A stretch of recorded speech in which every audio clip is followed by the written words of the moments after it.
Bonsoir à tous. Beaucoup de personnes ne comprennent pas qu'est-ce qu'on appelle la liberté. Beaucoup, on parle de liberté financière. Et il y a des gens qui confondent. Qu'est-ce qui veut dire la liberté financière? Je m'explique. La liberté financière, ça veut dire, tu vas voir que quelqu'un qui gagne 500 000 francs chaque fin du mois. Il a son petit boutique, ou bien son petite entreprise, ou bien il a petite ferme, ou bien il a son activité qui fonctionne très bien. Il trouve un secrétaire, il trouve quelqu'un qui travaille avec lui, et puis l'activité va, il gagne son 500 000, 600 000, 700 000 francs chaque fin du mois propre. Il peut sortir comme il veut, il peut se déplacer, il peut aller faire ses services, il peut faire son petit voyage de 1 semaine, 2 semaines, et puis il revient, l'activité commence toujours. C'est ça la liberté. Ce n'est pas avoir seulement des milliards que tu n'es pas la liberté. Je m'explique encore. Le cas qui n'est pas libre. Par exemple, il y a cette personne qui travaille.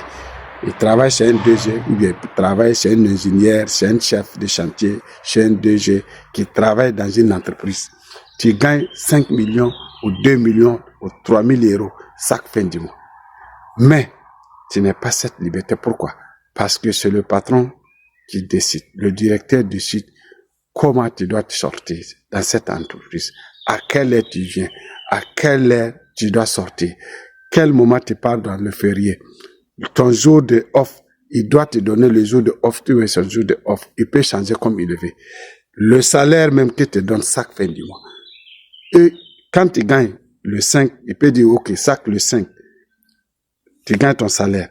Il peut changer le 10. Il peut changer le 20 comme il le veut. Donc, à ce temps, toi-même, tu es coincé, tu n'es pas de la liberté. Parce que si ton patron te paye le 5, après il sangle le 10, toi, tu as déjà ta vie, tout change, tout bouleverse. Donc, cherchez à comprendre qu'est-ce que veut dire la liberté sur ton travail ou la liberté financière. Quand tu as ta dépense de 300 000 francs, tu as une dépense de 300 000 francs, toi, tu gagnes ton business, ton activité, tu gagnes 600 000. Tu veux dire, tu es déjà sur la liberté financière. Parce que tu as au moins 300 000 francs qui couvrent tout ton dépense. Tu as encore une 300 000 francs que tu peux garder, que tu peux économiser encore. C'est ça la liberté financière. Ce n'est pas des milliards. Il y a des gens aussi qui gagnent des milliards, ils n'ont pas la liberté financière.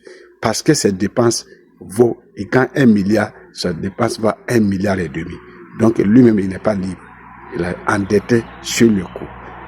J'espère que vous avez bien compris.